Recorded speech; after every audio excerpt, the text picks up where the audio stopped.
2017-18 శ్రీ హేమలంబి నామ సంవత్సరంలో వృషభ రాశికి చెందిన స్త్రీల యొక్క గోచార ఫలాలు. ఈ సంవత్సరము వృషభ రాశికి చెందిన స్త్రీల యొక్క ఆదాయం 14, వ్యయము 11, రాజపూజ్యం 6, అవమానం 1. ఈ సంవత్సరం స్త్రీలకు అనుకూలంగానే ఉంటుంది. నవంబర్ వరకు అన్నింటిలో మీదే పైచేయి అవుతుంది. కుటుంబంలో మీ మాటకు ఎదురు లేకపోవచ్చు. అందరూ కూడా మీ నిర్ణయాలను గౌరవిస్తారు.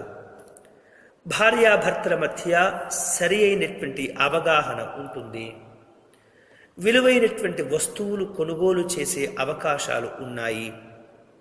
ఉద్యోగం చేయు స్త్రీలకు నవంబరు తరువాత సుదూర ప్రాంతాలకు బదిలీలు అయ్యే అవకాశం కూడా ఉన్నది. కుటుంబమునకు దూరంగా ఉండే పరిస్థితి కనిపిస్తుంది. ప్రమోషన్స్, అధికార అనుగ్రహాలు లభిస్తాయి. గతంలో విడిపోయినటువంటి వారు వేరువేరు పరిస్థితుల కారణంగా తిరిగి నవంబర్ లోపుగా తిరిగి కలుసుకునే అవకాశాలు ఎక్కువగా ఉన్నాయి. వివాహం కాని స్త్రీలకు నవంబరు లోపుగా వివాహం జరుగుతుంది.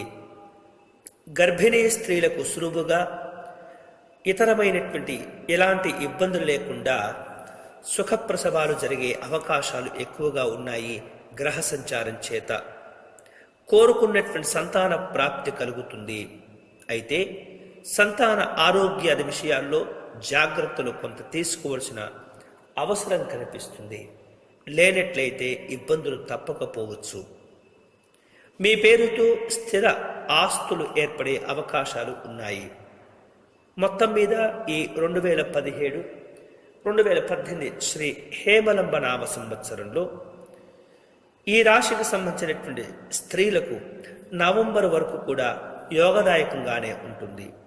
తదుపరి అష్టమ శని ప్రభావం కనిపిస్తుంది. గురుగ్రహము, రాహుగ్రహం యొక్క బలం వలన ఎంతటి కార్యాన్నైనా సరే మీ యొక్క తెలివితేటలతో, శక్తి సామర్థ్యాలతో సాధించుకోగలుగుతారు. జీవన ఔన్నత్యం ప్రత్యేకమైనటువంటి గుర్తింపును పొందుతుంది. మరిన్ని మంచి ఫలితాల కోసమై వృషభ రాశికి సంబంధించినటువంటి స్త్రీలు ఈ సంవత్సరము శనివార నియమాలు పాటించాలి. ప్రతి మాస శివరాత్రికి శివునికి అభిషేకము, శనిగ్రహం యొక్క అనుకూలత కోసం శనిగ్రహం యొక్క జపము, హోమము, తర్పణాదులు చేసుకోవటం, వీలైతే శ్రీశైలం యొక్క క్షేత్ర సందర్శన చేయటం మరీ మంచిది. అలాగే శనివారం రోజున నువ్వులు దానం చేసుకోవటం శనిగ్రహం యొక్క శుభాత్వాన్ని పొందే అవకాశాలు ఏర్పడతాయి. ఈ వీడియో వెంటనే మీ స్నేహితులకు షేర్ చేయవలసిందిగా ప్రార్థన. అంతేకాకుండా మా యూట్యూబ్ ఛానల్ దర్శనం టీవీని సబ్స్క్రైబ్ చేసుకోవటం మర్చిపోవద్దు.